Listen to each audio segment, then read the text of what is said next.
কি ব্যাপার ভাই, তুই এত টাকা গুনছিস?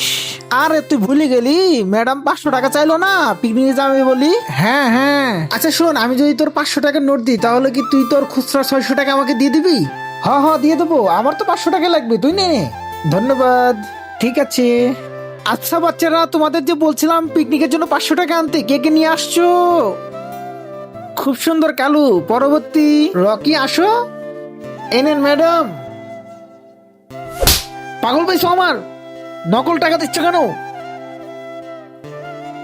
বন্ধুরা, তোমরা যদি এই দুটো ছবির মধ্যে দুধকে বেশি ভালোবাসো মদের থেকে, তাহলে ভিডিওতে একটা লাইক করে অবশ্যই চ্যানেলটি সাবস্ক্রাইব করে দিবা। আর যদি সাবস্ক্রাইব না করো তাহলে বুঝবো তুমি মদকে বেশি ভালোবাসো দুধের থেকে।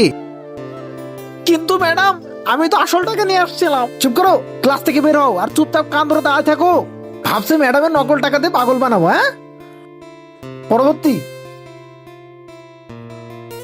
মিম। হ্যাঁ, এইটা কি?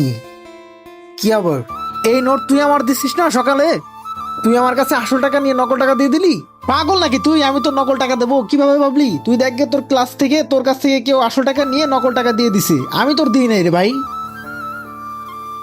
মিম, আমি জানি এটা তুই করছিস। তোর কারণে আমি গাল শুনছি, থাপ্পড় খাইছি, আমি তো তোর থেকে বদলা নেব নেই।